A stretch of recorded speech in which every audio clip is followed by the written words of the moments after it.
You know, Igbos are the most worthless tribe in Nigeria. Yeah, you heard it. Igbos are the most worthless tribe in Nigeria. Get angry all you like, but they are just all mouth and no depth, just mouth. Because if they are not, why should this be happening in Nigeria right now? Why should this be happening? You know how they told us that they removed history from the Nigerian curriculum because they didn't want sentiment, you know, because of the war, the Civil War. But history just got reintroduced to the Nigerian educational system. And guess what? Guess what they put inside here? See, before now, my son came and asked me, I said, Dad, I thought Igbos were the third biggest tribe in Nigeria. I said, yes. He said, how come there is no Igbo in their history book? I was shocked. I took their book and I looked at it. All the history of all the major tribes in Nigeria. We have the Hausa state, Kanuri Empire, Nupe, Igala. What if I told you that millions of Nigerian children are being taught history, but not the full Nigerian story? Not rumors, not insults, not social media noise, just quiet decisions made in classrooms, buried inside curriculum pages. Decisions that most parents will never read, but every child will absorb. This is not a conspiracy theory. This is not an ethnic attack. It is a question, and once you hear it, you won't be able to unhear it. Across Nigeria, something strange happened. Parents, teachers, and students opened a federally approved JSS1 history textbook, Living History, and posts.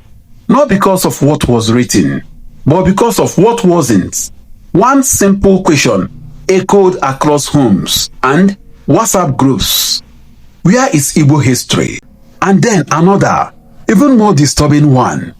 Why are events like the Nigerian Civil War, also called the Biafra War, missing entirely? No chapter, no paragraph, no mention. Some people say it's misinformation. Others say it's deliberate erasure. But before emotions take over, let's do something rare in Nigeria. Let's slow down.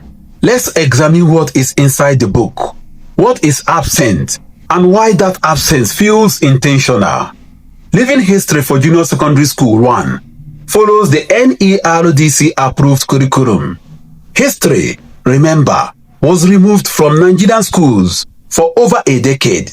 When it was finally reintroduced, Nigerians were told this was about nation building. The mission sounded noble.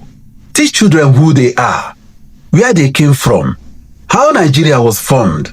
So the textbook focuses on the meaning of history, sources of history, ancient Nigerian civilizations, pre-colonial states and empires. And yes, before anyone rushes to argue, Ibuku appears an archaeological site, bronze works, artifacts. So why are people angry? Because a people are not an artifact, and a civilization is not a museum shelf. Here is where the discomfort begins. Igbo history appears briefly as evidence, but not as a system. No serious explanation of the influence, Igbo republican governance, village democracies, trade networks, cultural philosophy, social organization.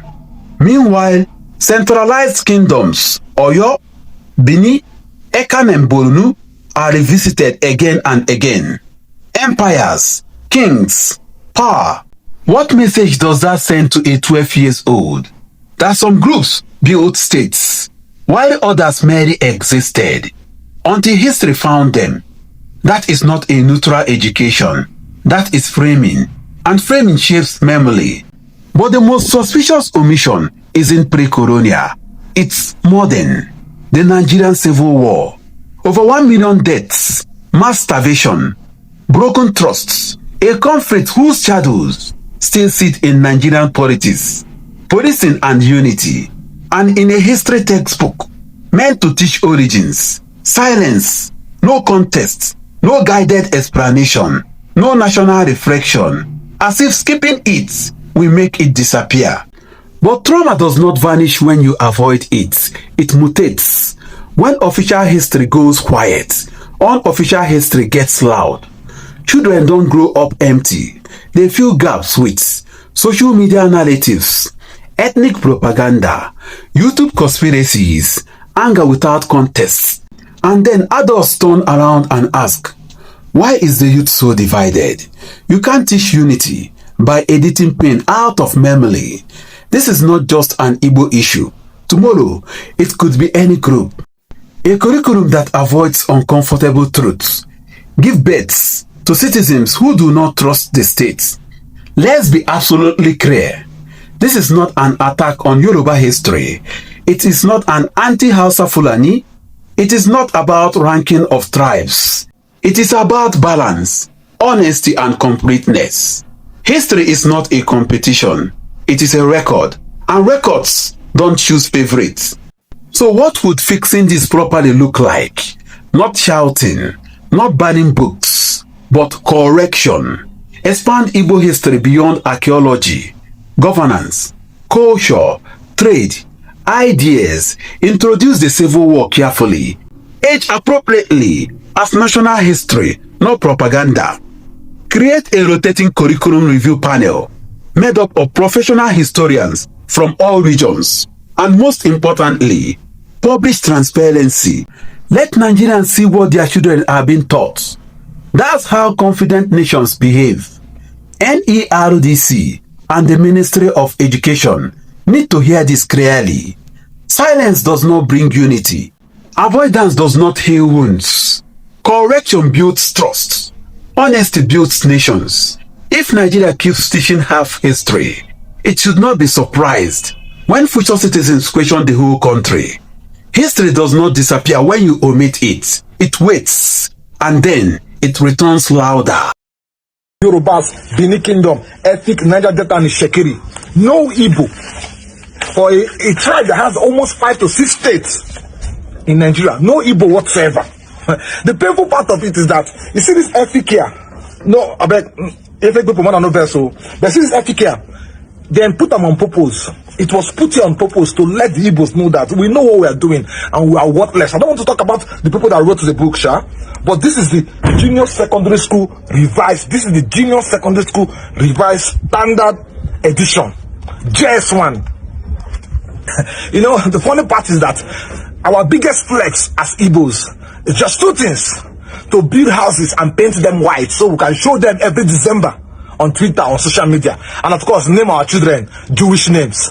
That's the only thing that we know how to do best right now. Because if this is happening, like, we have been erased from our history. Rubbish.